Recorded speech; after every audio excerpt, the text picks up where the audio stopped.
The hills across the valley of the Ebro were long and white. On this side there was no shade and no trees, and the station was between two lines of rails in the sun. Close against the side of the station there was the warm shadow of the building and a curtain, made of strings of bamboo beads, hung across the open door into the bar to keep out flies. The American and the girl with him sat at a table in the shade outside the building. It was very hot, and the express from Barcelona would come in 40 minutes. It stopped at this junction for 2 minutes and went to Madrid. "What should we drink?" the girl asked.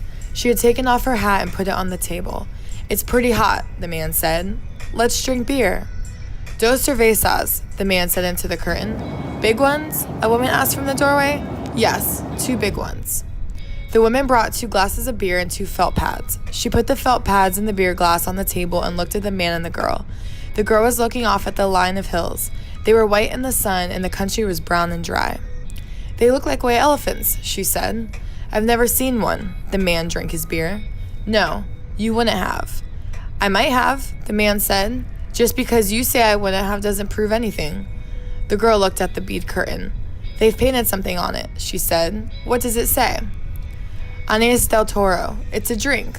Could we try it?" The man called, "Listen," through the curtain. The woman came out from the bar.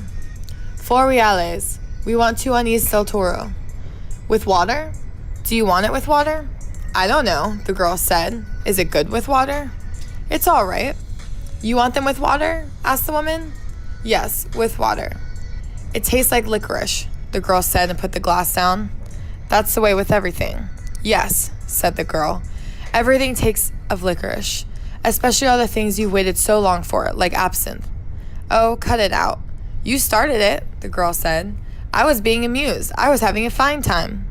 "Well, let's try and have a fine time." "All right. I was trying. I said the mountains look like white elephants. Wasn't that bright?" "That was bright."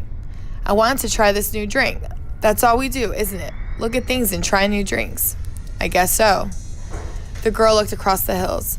"They're lovely hills," she said. "They don't really look like white elephants. I just meant the coloring of their skin through the trees. Should we have another drink?" "All right." The warm wind blew the bead curtain against the table. "The beer's nice and cool," the man said.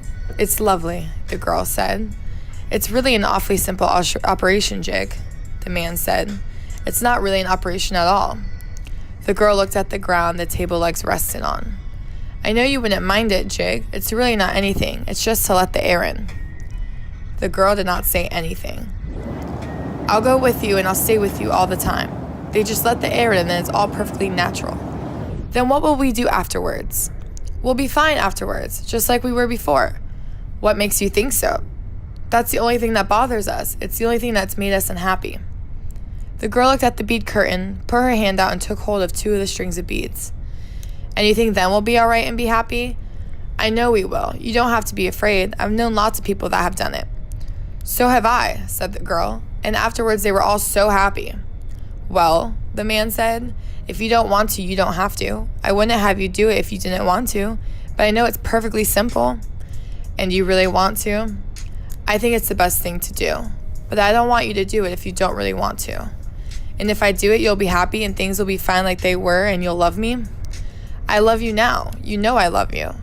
"I know, but if I do it, then it will be nice again if I say things are like white elephants and you'll like it?" "I'll love it. I love it now, but I just can't think about it. You know how I get when I worry." "If I do it, you won't ever worry?" "I won't worry about that because it's perfectly simple." "Then I'll do it because I don't care about me." "What do you mean?" "I don't care about me." "Well, I care about you."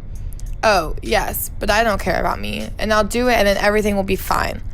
I don't want you to do it if you feel that way." The girl stood up and walked to the end of the station. Across on the other side were fields of grain and trees along the banks of the Ebro. Far away beyond the river were mountains. The shadow of a cloud moved across the field of grain and she saw the river through the trees. "And we could have all this," she said. "And we could have everything, and every day we make it more impossible." "What did you say?" "I said we could have everything." "We can have everything." "No, we can't." "We can have the whole world." "No, we can't." "We can go everywhere." "No, we can't. It isn't ours anymore." "It's ours." "No, it isn't. And once they take it away, you never get it back. But they haven't taken it away." "We'll wait and see." "Come on back in the shade," he said. "You mustn't feel that way." "I don't feel any way," the girl said. "I just know things." "I don't want you to do anything that you don't want to do." "Nor that isn't good for me," she said. "I know. Could we have another beer?" "All right, but you've got to realize." "I realize," the girl said. "Can't we maybe stop talking?" They sat down at the table, and the girl looked across at the hills on the dry side of the valley, and the man looked at her and at the table. "You've got to realize," he said, "that I don't want you to do it if you don't want to. I'm perfectly willing to go through with it if it means anything to you." "Doesn't it mean anything to you? We could get along." "Of course it does, but I don't want anybody but you. I don't want anyone else, and I know it's perfectly simple." "Yes, you know it's perfectly simple. It's all right for you to say that, but I do know it."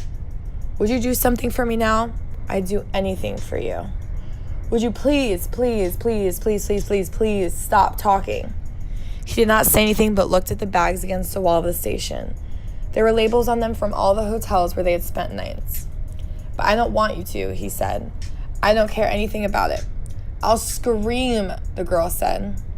The woman came out through the curtains with 2 glasses of beer and put them down on the damp felt pads. "The train comes in 5 minutes, she said. "What did she say?" asked the girl. "That the train was coming in 5 minutes. The girl smiled brightly at the woman to thank her.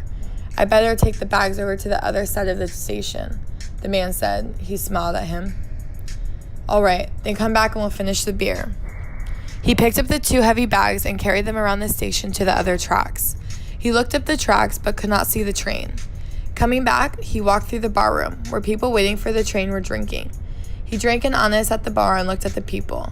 They were all waiting reasonably for the train. He went out through the bead curtain. She was sitting at the table and smiled at him. "Do you feel better?" he asked. "I feel fine," she said. "There's nothing wrong with me. I feel fine."